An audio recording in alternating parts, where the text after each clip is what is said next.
नमस्कार मित्रांनो, डॉक्टर तरीके आमच्याकडे बरेचदा खूप इंटरेस्टिंग केसेस घेऊन दर्दी येतात आणि बरेचदा त्यामधनं खूप काही शिकायसारखं असतं.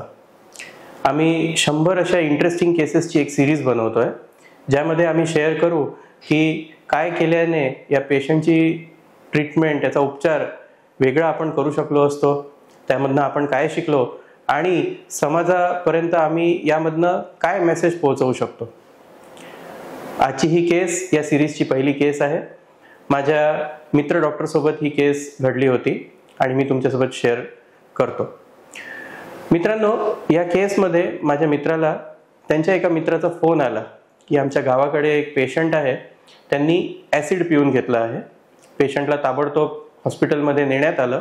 तिथे डॉक्टरांनी सांगितलं की यांच्या अन्ननळीमध्ये CT स्कॅनमध्ये छिद्र पडलंय असं दिसत आहे आणि त्यांना व्हेंटिलेटरवर ठेवावं लागेल. पेशंट आता व्हेंटिलेटरवर आहे आणि पुढच्या उपचारासाठी तुमच्या हॉस्पिटलला आम्हाला याला शिफ्ट करायचं आहे. 1-1.5 तासात पेशंट तुमच्यापर्यंत पोहोचेल. आम्ही म्हटलं ठीक आहे, पेशंटला येऊ द्या. त्यावेळेस मी तिथे हजर होतो.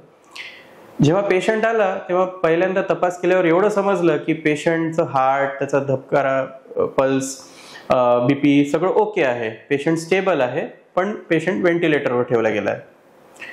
तेव्हा आम्ही रिलेटिव्ह सोबत बोललो की एक्झॅक्टली या पेशंटनी कोणतं ॲसिड घेतलाय, कारण ॲसिड पिल्यानंतर ते किती प्रमाणात पिलं गेलं, त्याचं कॉन्सन्ट्रेशन, त्याची स्ट्रेंथ किती होती आणि कोणत्या प्रकारचं ॲसिड होतं ते फार गरजेचं असते पुढची ट्रीटमेंट द्यायसाठी.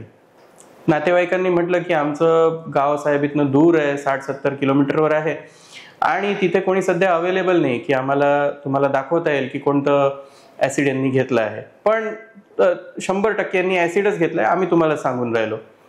तर आम्ही म्हटलं ठीक आहे, एकदा आपण CT स्कॅन पण बघूया. झालेला CT स्कॅन आम्ही बघितला.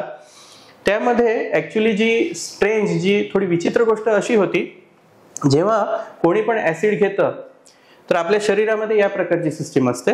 तोंडापासून अन्ननळी निघते आणि ती खालपर्यंत जाऊन छाती आणि खालचं जे पोट आहे त्या जंक्शनपासून स्टमक म्हणजे होजरीमध्ये निघतं आणि मग पुढे स्मॉल इंटेस्टाईन सुरू होते, त्यामध्ये ॲसिड जातं. या दोनमध्ये एक पडदा असतो ज्याला आपण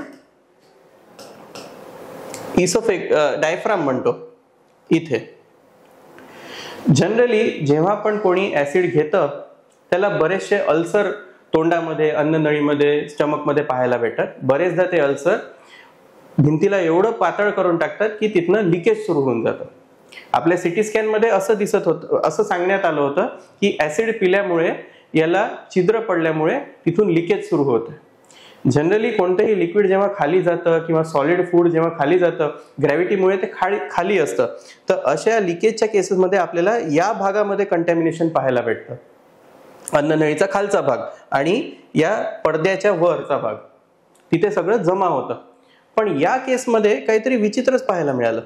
CT स्कॅनमध्ये असं दिसत होतं की इथे काहीतरी हवा लीक होते आहे आणि सगळी हवा इथे जमा आहे, प्लस हार्टच्या बाजूला थोडीफार हवा जमा आहे इथे. तर ही हवा तिथे का लीक होऊन राहिली किंवा तिथे अल्सर का पडलं, हा प्रश्न आम्हाला पडत होता. त्याच्यामुळे पुन्हा आम्हाला तेच वाटत होतं की अल्टिमेटली आपल्याला हेच पाहावं लागेल की एक्झॅक्टली ॲसिड पिलं काय आणि घटना कशी घडली. म्हणून आम्ही त्यांना म्हटलं की प्लीज तुम्ही तुमच्या कोणाही नातेवाईकाला किंवा तुमच्या गावात कोणी मित्रपरिवार असेल त्यांना घरी जाऊन एकदा फोटो काढून व्हॉट्सॲपवर पाठवायला लावा की एक्झॅक्टली पेशंटनी काय घेतलं आहे. आणि मित्रांनो, आम्ही अचंबित झालो, कारण पेशंटनी ही गोष्ट घेतली होती. हे काही ॲसिड आहेच नाही, ही तर कीटकनाशक दवा आहे, पेस्टिसाइड, जे शेतकरी यूज करतात त्यांच्या झाडांवर टाकायला. आणि पूर्ण ट्रीटमेंटच बदलली. मित्रांनो, ॲसिडची ट्रीटमेंट ही फार वेगळी असते. त्यामध्ये जनरली अन्ननळी किंवा जठर, स्टमक, त्याची भिंत खराब होते, बरेचदा ती सडून जाते आणि तिथे छिद्र पडल्यामुळे लिकेज सुरू होतात. पण या गोष्टींनी कधी लिकेज होत नाही. जे पेस्टिसाइड किंवा इन्सेक्टिसाइड असतं, कीटकनाशक जी दवा असते, ती एवढी कॉन्सन्ट्रेटेड नसते की ती भिंतीला डॅमेज करेल, पण ती रक्तामध्ये जाऊन पुढे जाऊन लिव्हरला, लंग्सला, आपल्या मसल्सला, हृदयावर, या गोष्टींवर परिणाम करू शकते. आणि त्याची ट्रीटमेंट पण वेगळीच असते, त्यासाठी औषधं द्यावं लागतात, सर्जरीची गरज नसते. पण आता मोठा प्रश्न हा होता की सिटी स्कॅनमध्ये लिकेज तर दिसत आहे, हवा बाहेर पण पसरली आहे, पण त्या माणसानी ऍसिड तर घेतलं नाहीये, त्यांनी तर कीटकनाशक दवा घेतली आहे, तर एक्झॅक्टली लिकेज झालं कशामुळे? मग आम्ही अजून स्टडी केला की एक्झॅक्टली इव्हेंट्स कशा होत गेल्या, त्यांना हॉस्पिटलला नेण्यात आलं आणि मग इंट्युबेशन झालं. तेव्हा क्लिक झालं की मोस्टली झालं काय असावं. मित्रांनो, प्रिव्हियस स्लाइड प्लीज. जेव्हा आपण कोणालाही व्हेंटिलेटरवर ठेवतो त्यासाठी तोंडातनं एक पाईप श्वास नलिकेत टाकावा लागतो, ज्याला एंडोट्रकियल ट्यूब म्हणतात. बरेचदा इमर्जन्सी सिच्युएशन्समध्ये जेव्हा पेशंट तडफडत असला किंवा त्याला उलटी होत असली किंवा तो बेशुद्ध असला, तेव्हा इंट्युबेशन फार कठीण असतं. तो ट्यूब इझिली आतमध्ये जात नाही.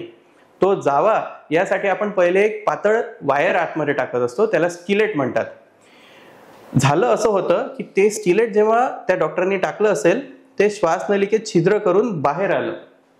आता ते वायर फार पातळ असते, ते आपल्या रिफिलीसारखं असते, त्याच्यामुळे जनरली त्याच्याने छिद्र झालं तरी त्याला काही ट्रीटमेंट करायची गरज नसते. 5-6 दिवसात 7 दिवसात ते स्वतःहूनच भरून जातं आणि तिथनं फार काही लिकेजही होत नाही.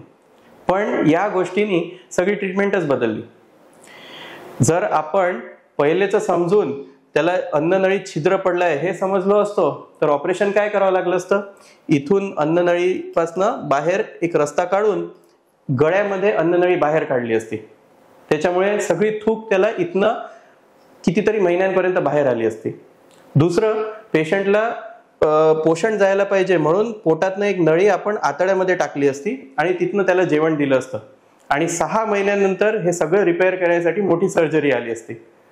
फक्त हा फोटो आल्यामुळे आणि त्यांनी काय औषध घेतलेलं आहे ते समजल्यामुळे आपण ही मोठी नळी आणि 6 महिन्यांचा हा एवढा त्रास यामधनं पेशंटला वाचवू शकलो.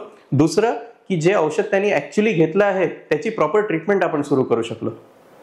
तर मित्रांनो, माझी सगळ्यांना आवर्जून रिक्वेस्ट आहे की तुम्हाला ही गोष्ट किती पण लहान वाटत असली किंवा कितीही कॅज्युअल वाटत असली की औषध तर घेतलंय, पण डॉक्टरासाठी आणि पेशंटच्या चांगल्या ट्रीटमेंटसाठी, प्रॉपर ट्रीटमेंटसाठी ही सगळी इन्फॉर्मेशन फार जरुरी असते आणि एवढ्याशा इन्फॉर्मेशननी पूर्ण ट्रीटमेंट चेंज होऊन जाते.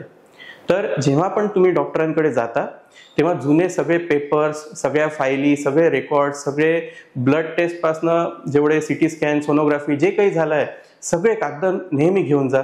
तुमच्याकडे मेडिक्लेम असेल तर सगळ्यांची झेरॉक्स करून ठेवा, कारण छोट्यात छोटी इन्फॉर्मेशन पण तुमच्या पेशंटला पुढे जाऊन वाचवू शकते. धन्यवाद.